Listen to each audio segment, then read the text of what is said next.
তো আজকে দেখাবো তোমাদেরকে কিভাবে ফলো বাটন অ্যাড করতে হয় ফেসবুকের মাধ্যমে। ফেসবুকে আমার প্রোফাইলে প্রথমে চলে যাব প্রোফাইলে, তারপর এই যে থ্রি ডট দেখতে পাচ্ছেন, থ্রি ডটের উপর ক্লিক দিব।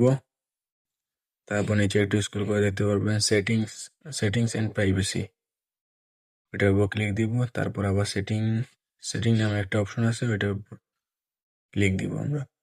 তারপর একটু নিচে যাব, নিচে যাওয়ার পর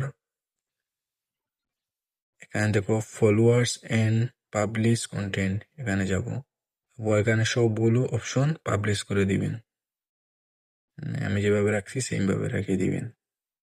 তারপর এখান থেকে বের হয়ে আরেকটি অপশন চালু করতে হবে। এখানে দেখেন how people find and continue, এখানে উপর ক্লিক দিব। তারপর who can send your friend রিকোয়েস্টের উপর ক্লিক দিব।